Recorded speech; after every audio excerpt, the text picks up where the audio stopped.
നമ്മൾ നേരത്തെ പറഞ്ഞു റീലുകളിലല്ല, റിയലായി ജീവിച്ചൊരു നേതാവിനെയാണ് കേരളത്തിൽ നഷ്ടപ്പെടുന്നത് എന്നുള്ളതാണ്. ഒരിക്കലും ഒരു PR വർക്കിന്റെയും ഒരു പിന്തുണ VS കിട്ടിയിട്ടില്ല. മാധ്യമങ്ങൾ അങ്ങനെ പബ്ലിക് റിലേഷൻസ് അദ്ദേഹത്തിനുണ്ടായിരുന്നു. അത് ജനങ്ങളോടുള്ള റിലേഷനാണ്, ജനങ്ങളുമായിട്ടുള്ള ബന്ധമായിരുന്നു.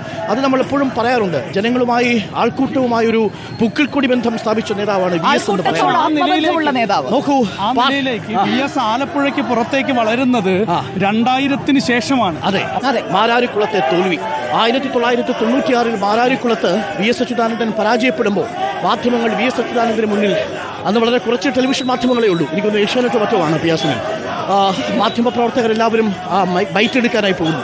അന്ന് VS-നോട് പ്രതികരണം ചോദിക്കുമ്പോൾ ഒറ്റ വാചകത്തിൽ ഒതുക്കി, എല്ലാം പാർട്ടി പരിശോധിക്കും എന്നൊരൊറ്റ വാചകത്തിൽ.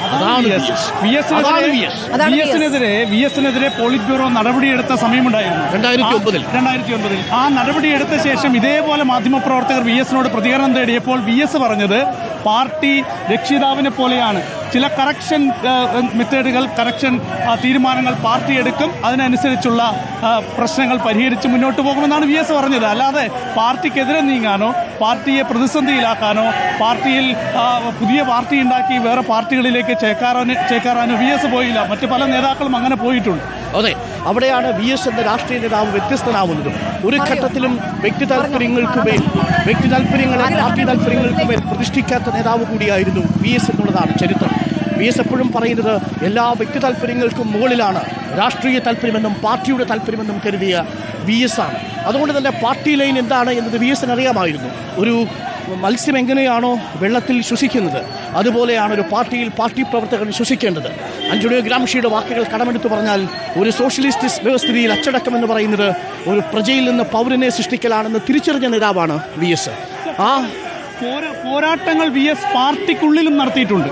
ഒരുപക്ഷെ അത് പരാജയപ്പെടുമെന്ന് VS-ന് വ്യക്തമായ ബോധ്യമുണ്ടായിട്ടും VS-ന്റെ നിലപാടുകളിൽ വിട്ടുവീഴ്ച വരുത്താതെ പാർട്ടിക്കുള്ളിൽ വളരെ ശക്തമായ പോരാട്ടം VS നടത്തിയിട്ടുണ്ട്, പല കാലങ്ങളിൽ നടത്തിയിട്ടുണ്ട്.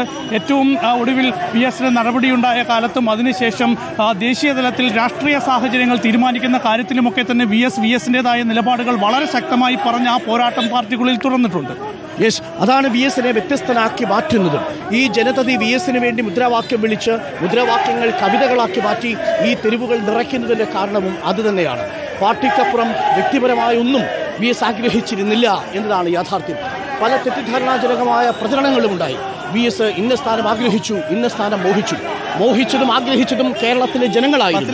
കാസർഗോഡ് മുതൽ തിരുവനന്തപുരം വരെയുള്ള ജനതതി തെരുവിലിറങ്ങി നിന്ന് VS-നെ സ്ഥാനാർത്ഥിയാക്കണമെന്ന് ആവശ്യപ്പെട്ടു, VS-നെ മുഖ്യമന്ത്രിയാക്കണമെന്ന് ആവശ്യപ്പെട്ടു. ആ ഘട്ടങ്ങളിലെല്ലാം പാർട്ടിക്ക് ജനഹിതത്തിന് മുന്നിൽ വഴങ്ങേണ്ടി വന്നു എന്നതാണ്. പാർട്ടിയോടല്ല VS കലഹിച്ചത്. അങ്ങനെയായിരുന്നു 2006-ലും 2011-ലും. അതാണ്, പാർട്ടിയോടല്ല VS കലഹിച്ചത്. VS പാർട്ടിയുടെ ഭാഗമായിരുന്നു. പിണറായി വിജയൻ പറയുന്നുണ്ട് VS ആരാണ്? VS പാർട്ടിയുടെ സ്വത്താണ് എന്നാണ് പിണറായി വിജയൻ പറയുന്നത്. ആ VS-നെ ഹൈജാക്ക് ചെയ്യാൻ ചിലർ ശ്രമിക്കുന്നുണ്ട് എന്നാണ് പിണറായി വിജയൻ പറഞ്ഞത്. ആ VS-നെ നിങ്ങളുടേതാക്കി മാറ്റാൻ ചിലർ ശ്രമം നടത്തുന്നുണ്ട്, അത് നടപ്പില്ല കേട്ടോ എന്ന് പിണറായി വിജയൻ പറയുന്നത് ആ ഉത്തമ ബോധ്യത്തിലാണ്. എത്ര നിങ്ങൾ ക്ഷണം സ്വീകരിച്ചാലും, എത്ര ചുവന്ന പരവതാനി നിങ്ങൾ വിരിച്ചാലും വലതുപക്ഷ രാഷ്ട്രീയത്തിലേക്ക് VS പോകില്ലെന്നുള്ള ഉറപ്പായിരുന്നു പിണറായി വിജയനെ കൊണ്ട് പറയിപ്പിച്ച ആ പ്രസംഗത്തിലുണ്ടായിരുന്നത്. പിയാസുനിൽ തീർച്ചയായും VS കടന്നു വന്നിട്ടുള്ള വഴികൾ എവിടെ നിന്നാണ്?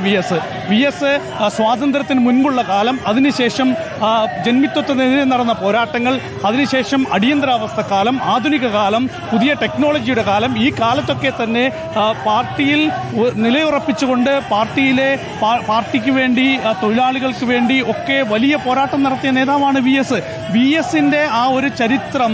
VS ഒരിക്കലും മറ്റ് നിലപാടുകളിലേക്ക് പോകില്ല എന്നുള്ള കാര്യം വ്യക്തമാണ്. 8.5 പതിറ്റാണ്ട് നീണ്ട പരിചയമാണ്, രാഷ്ട്രീയ പരിചയമാണ് VS-നുള്ളത്, സംഘടനാ പരിചയമാണ് VS-ഉള്ളത്. VS എവിടെ നിന്നാണ് തുടങ്ങുന്നത്?